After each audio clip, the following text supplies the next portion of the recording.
Hi అండి, welcome to my channel Sri vlogs. ఈరోజు మనం చేసుకునే రెసిపీ వచ్చేసి పాస్తా అండి. పిల్లలు ఎంతో ఇష్టంగా తినే ఎగ్ పాస్తాని మనం ఎలా చేసుకోవాలో చూసేద్దామండి. ఫస్ట్ ఒక గిన్నెలో వాటర్ తీసుకొని ఆ వాటర్ని గ్యాస్ మీద పెట్టుకోవాలండి. స్టవ్ వెలిగించి కొంచెం నీళ్ళు వేడైన తర్వాత పాస్తాని మనం ఈ నీటిలో యాడ్ చేయాలి. దీంట్లో కొంచెం ఆయిల్, 1 టేబుల్ స్పూను, కొంచెం సాల్ట్ వేసుకొని ఉడకనివ్వాలండి.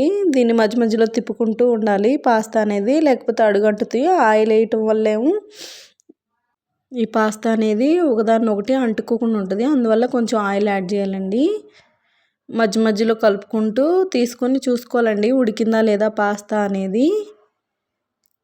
దీనిలోకి మనం వెజిటేబుల్స్ కట్ చేసుకోవాలండి.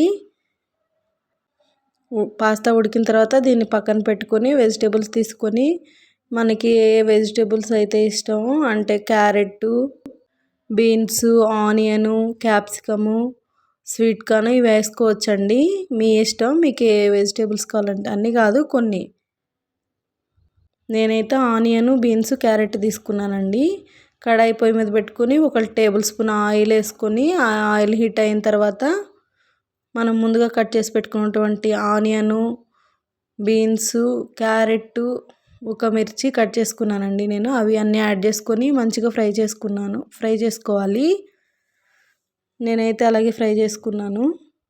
పాస్తా అనేది హెల్దీ కాదండి, కాకపోతే ఈ వెజ్జెస్ అన్నీ వేయడం వల్ల కొంచెం హెల్దీగా అవుతుంది.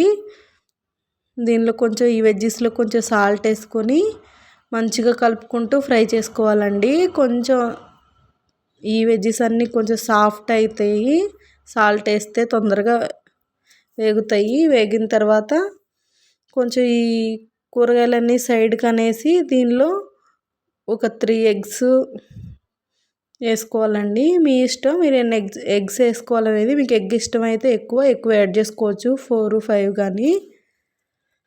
నేనైతే 4 ఎగ్స్ యాడ్ చేశాను.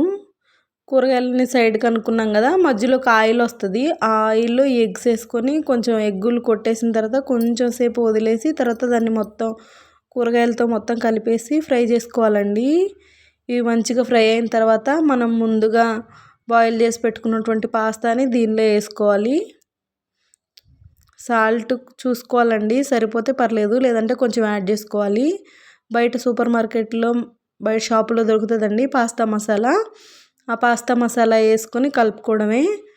ఒకవేళ మీకు పాస్తా మసాలా కానీ అవైలబుల్గా లేకపోతే చికెన్ మసాలా కూడా వేసుకోవచ్చండి. కూరల్లోకి వాడతాం కదా చికెన్ మసాలా, అది కూడా వేసుకోవచ్చు, అది టేస్ట్ బాగుంటుంది.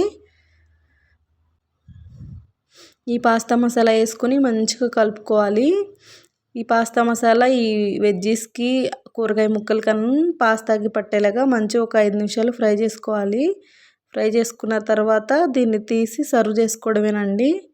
అంతే, టేస్టీ అయిన పాస్తా రెడీ. నా రెసిపీ కనుక మీకు నచ్చినట్టయితే లైక్ చేయండి, సబ్స్క్రైబ్ చేసుకోండి.